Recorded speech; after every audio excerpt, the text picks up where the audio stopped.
इस वक्त मुकामी होटल में मौजूद हूँ गुजरांवाला के। यहाँ पे गिफ्ट यूनिवर्सिटी के तावन से और उनके शोबा फाइन आर्ट्स के तावन से यहाँ पे एक एग्जीबिशन लगाई गई है उन तलबा तालबात की जो कि वहाँ स्टडी कर रहे हैं शोबा फाइन आर्ट्स पे। उनके बनाए गए प्रोजेक्ट्स यहाँ पे रखे गए हैं जो कि डिस्प्ले किया गया है और लोगों की काफ़ी तादाद जो है यहाँ पे आ रही है और उसको देख रही है। आप मेरे साथ रहिएगा, हम भी देखते हैं ये एग्जीबिशन कैसी है। स्पेशल बर्दाश्त करने में या पुलिस के लिए कपड़े या आर्मी के लिए जो मीनिंगफुल काम मकसद ये इसकी कोशिश की जा रही है। इस हवाले से देखें तो माशाल्लाह आई थिंक इसको हमें बहुत अच्छी कोशिश करना होगा।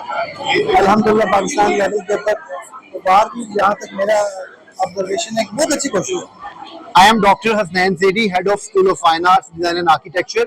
और आज ये जो एग्जीबिशन हम लोगों ने यहाँ पे डिस्प्ले अपने जो प्रोजेक्ट्स किए हैं ये basically fashion design, textile design, interior design और ग्राफिक डिजाइन के स्टूडेंट के फाइनल ईयर प्रोजेक्ट्स हैं।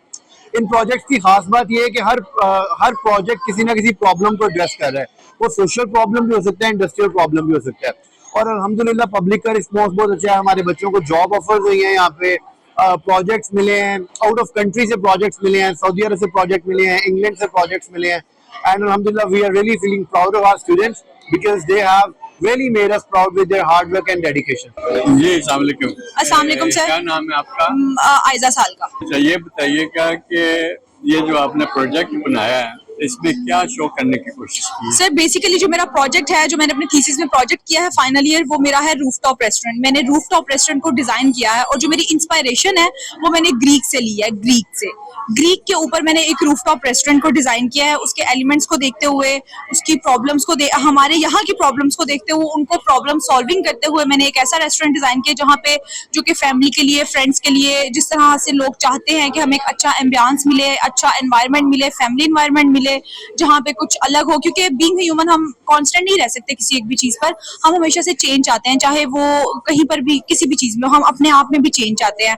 हम डेली बेसिस पे फॉर एग्जांपल हम एक हेयर स्टाइल में, एक सेम ड्रेस में नहीं रह सकते, हम ऑब्वियसली चाहते हैं चेंज हो, नए किस्म के ड्रेसेस ट्राई करें। उसी तरह से ये हमारी फितरती हम लोग के अंदर एक चीज है। फितरत जो है वो ये है कि हम लोग चेंज चाहते हैं, हम लोग किसी एक चीज पे कांस्टेंट नहीं रह सकते। तो इसलिए जब भी हम अपनी फैमिलीज के साथ जाते हैं, फ्रेंड्स के साथ जाते हैं, तो हमारी टॉप प्रायोरिटी होती है अब हम किसी नई जगह पर जाएं, किसी अच्छी जगह पर जाएं, किसी ऐसी जगह पर जाएं जहां पे हमें ज्यादा अच्छा एनवायरनमेंट मिले, अब इससे अच्छा मिले, जहां पे हम लोग नेचर से कनेक्ट कर सके। सबसे ज्यादा जो इंसान को रिलीफ देती है वो नेचर देती है, ठीक है, पीस देती है, वो साउंड प्रूफिंग चीज देती है। जब हम लोग हाइट पे चले जाते हैं ना तो हम लोग ऑटोमेटिकली साउंड प्रूफ हो जाते हैं। नीचे की ट्रैफिक, उसका शोर, इस तरह का कुछ भी हमें देखने को नहीं मिलता, सुनने को नहीं मिलता, जो हमारे लिए बीइंग पर्सन बहुत रिलैक्सिंग होता है। तो इसको देखते हुए मैंने इसको डिजाइन किया है। जैसे कि आपने कहा कि इन्वायरमेंट के क्योंकि शोर शराबा बड़ा होता है सड़क पे, जी जी, नीचे अगर ये रेस्टोरेंट होते हैं तो वो शोर शराबा बड़ा होता है। जी आपका मकसद ये था कि ये शोर शराबे से भी बचने के लिए, और ग्रीक को इसलिए यूज किया गया क्योंकि वो नेचर से बहुत ज्यादा इंस्पायर्ड है। ग्रीक की जो यूजुअल बिल्डिंग्स होती थी वो 70% जो है वो अनकवर्ड होती थी और 30% कवर्ड होती थी। तो मैंने ग्रीक से इंस्पायरेशन ही इसलिए लिया कि वो नेचर से, वो लोग नेचर से बहुत ज्यादा जो है ना वो इंटरेक्ट करते थे। जो ग्रीक अपने एलिमेंट्स में अपने आर्किटेक्चरल बिल्डिंग्स भी यूज करते थे, उसमें हार्मनी, बैलेंस, सिमेट्री ये बहुत ज्यादा होता था। तो मैंने उस चीज को यूज करते हुए ये रूफटॉप डिजाइन किया। Okay, thank you. मेरा नाम आयशा रहमान है और जो मेरा पूरा प्रोजेक्ट है ये बेस करता है सस्टेनेबिलिटी पे। सस्टेनेबल ये इस तरह से है कि हम लोगों ने अपसाइक्लिंग का मेथड यूज किया। सस्टेनेबिलिटी का मतलब ये होता है कि just to fulfil the needs of our generation, हमें कल की आने वाली नस्ल के लिए जो रिसोर्सेज हैं उनको खराब नहीं करना चाहिए। और इसी तरह मैंने जितनी भी चीज़ें हैं सारी अपसाइकिल की हैं। अपसाइकिल का मतलब ये होता है कि हमने वो कपड़े जो कि पहने नहीं जाते मजीद या थोड़े बहुत खराब हो जाते हैं, हमने उन्हीं को इस्तेमाल करके पूरा नए कपड़े बनाए। This is the whole idea of my thesis. Okay, तो इसका मतलब कि अब जो अमीरों के साथ साथ गुरबा भी जो है उसे अफोर्ड कर सकते हैं, इसका मतलब तो ये है ना? अफोर्ड कर सकते हैं क्योंकि अगर उनको अपसाइक्लिंग आती होगी तो वो अपने कपड़ों को अपसाइकिल जरूर बताइए कि आपका ये शोबा जो है, ये प्रोजेक्ट है, ये किस बारे में है, क्या आपने इंट्रोड्यूस करने की कोशिश की है? अस्सलाम वालेकुम, मेरा नाम एमिल है और मेरा जो प्रोजेक्ट है वो बेसिकली है हैंडलूम पे, हड्डी पे जो काम होता है। जो ये हमारे कल्चर का एक हिस्सा है लेकिन ये खत्म होता जा रहा है क्योंकि इसकी जगह जो है वो पावर लूम्स आती जा रही है, ठीक है। लेकिन जो खड्डी है उसका वो टाइम टेकिंग है लेकिन वो हमारे एनवायरनमेंट के लिए भी बेहतर है क्योंकि उसमें कोई फ्यूल कंजम्पशन नहीं होती है, ठीक है, और वो कोई पोल्यूशन क्रिएट नहीं करेगी, ठीक है। तो उसको ही माइंड में रखते हुए मैंने अपना इस पे काम किया ताकि जो हमारा पाकिस्तानी कल्चर है खत्म होता जा रहा है वो वापस मतलब वो जिंदा रहे। ये आपने ठीक कहा कि ये जो खड्डी का काम है जी। मतरूक हो चुका है। जी सबसे पहले तो ये गखड़ में ये बनाई जाती थी हाँ जी, हाथ जी। से, बड़ा उसकी इंडस्ट्री प्रमोट हुई थी, लेकिन आजकल जो है वो डाउनफॉल हुआ है।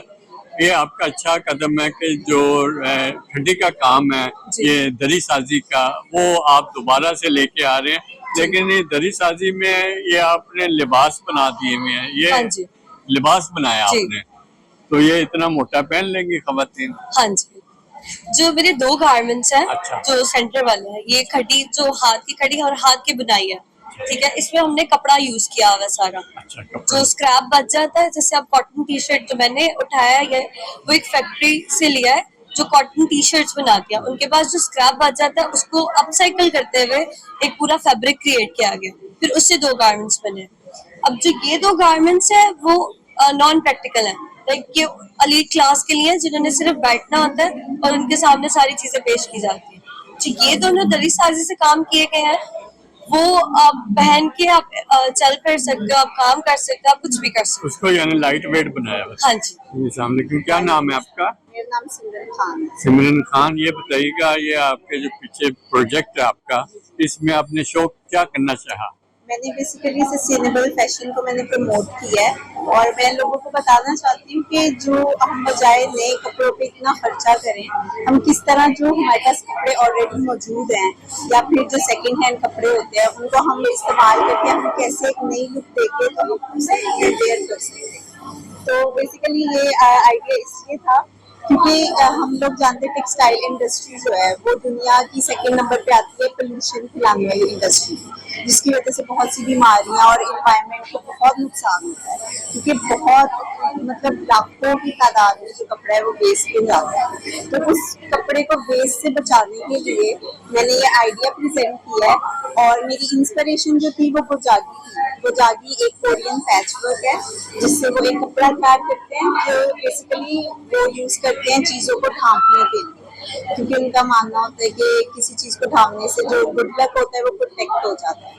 और मेरी इंस्पिरेशन गोजागी थी, तो उस पैच वर्क की कटलाइंस आपको नजर आएंगी और मैं प्रमोट जो है सस्टेनेबल फैशन, ताकि जो फ्यूचर है फ्यूचर में हम सस्टेनेबल एक फ्यूचर देख सकें। और ये आपका नाम क्या है?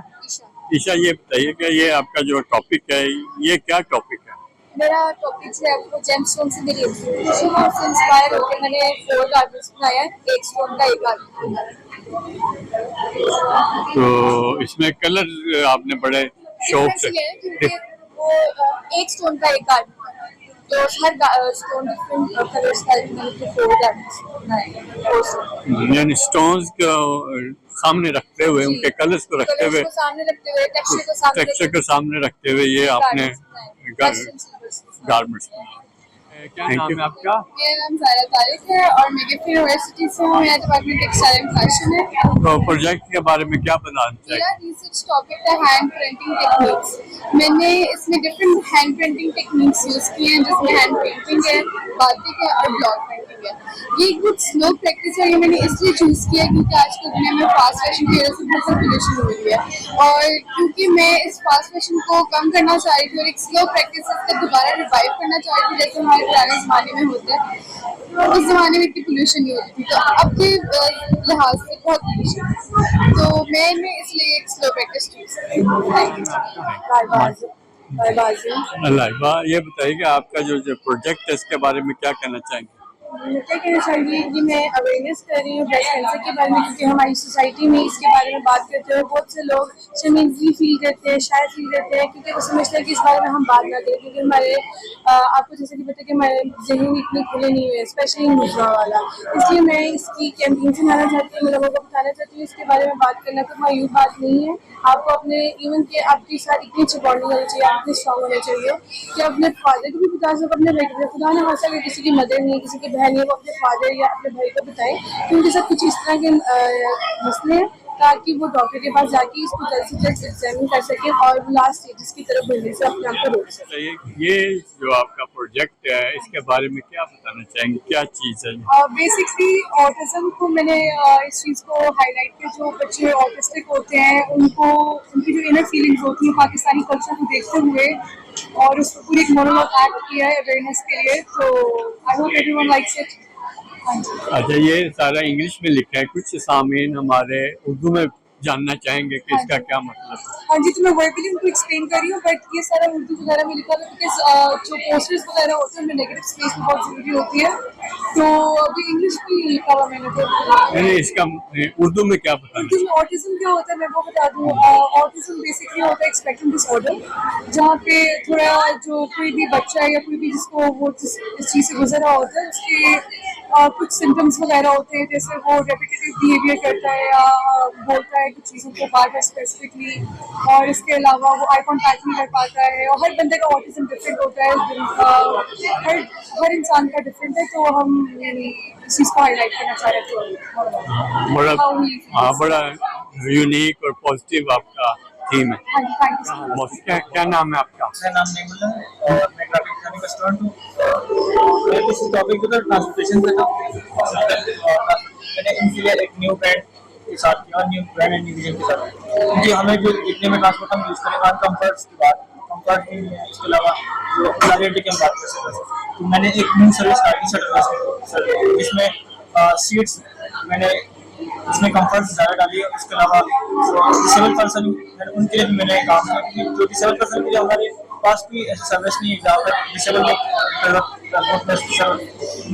यूज़ कर सकते हैं। उसके लिए मैंने एप्लीकेशन वेबसाइट और उनकी एडवांस साइट पर डिजाइन किया, और ऑल जितना एडवांस साइट और फ्रंट जितना भी काम सारा काम किया हुआ। क्या हाल है? ठीक है। क्या नाम है आपका? तैयबा मलिक। ये आपका जो प्रोजेक्ट है इसके बारे में कुछ कहेंगे? मेरा ये जो प्रोजेक्ट है बेसिकली ये सोशल प्रॉब्लम एड्रेस करना है, और वो सोशल प्रॉब्लम है कि हमारा रॉन्ग बिलीव्स पे यकीन करना है, जैसे कि एस्ट्रोलॉजर्स होते हैं, फार्मिस्ट होते हैं, हॉरोस्कोप से हमें पता चलता है कि हमारे फ्यूचर से ये होगा, ऐसा कुछ भी नहीं है। और मैंने जो है वो एस्ट्रोलॉजी की 4 टाइप्स में काम किया है, और मैं जो है वो लोगों को मैसेज देना चाहती हूँ कि जितने भी हमारे रॉन्ग बिलीव्स होते हैं एस्ट्रोलॉजी को लेके, वो सब जो है वो गलत है।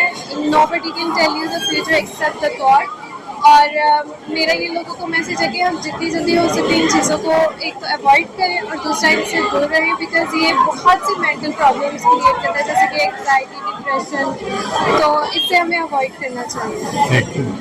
मेरा नाम मारूफ है और मैं ग्राफिक डिजाइन की स्टूडेंट हूँ। मैंने बेसिकली एजुकेशन के एक फ्लॉ को हाईलाइट किया है कि बच्चों को रट्टा बहुत ज़्यादा लगवाया जाता है। उसके लिए मैंने एक छोटे से फैक्ट को यूज किया सोल्यूशन प्रोवाइड करने के लिए कि 95% डाटा जो है हमारा ब्रेन वो विजुअल्स की फॉर्म में परसीव करता है। तो मैंने पंजाब टेक्स्ट बुक्स को जो है वो रीडिजाइन किया है, विजुअली हर कॉन्सेप्ट को जो है वो मैंने डिलीवर किया है। दिस इज माय बुक कि हर कॉन्सेप्ट को मैंने इमेजेस और विजुअल्स की फॉर्म में जो है वो किए। QR कोड्स मैंने ऐड किए हर टॉपिक के लिए। हर टॉपिक के लिए जो है मैंने QR कोड्स ऐड किए और एंड पे मैंने AR कोड्स ऐड किए ताकि बच्चों को जो है वो समझने में आसानी हो। ये बुक सिर्फ स्टूडेंट्स के लिए नहीं है बल्कि टीचर्स को पढ़ाने में भी बहुत ज्यादा आसानी होगी। So this is my purpose कि बच्चे जो है वो रिटर्न लगाए बल्कि कॉन्सेप्चुअल स्टडी की तरफ आए। Thank you.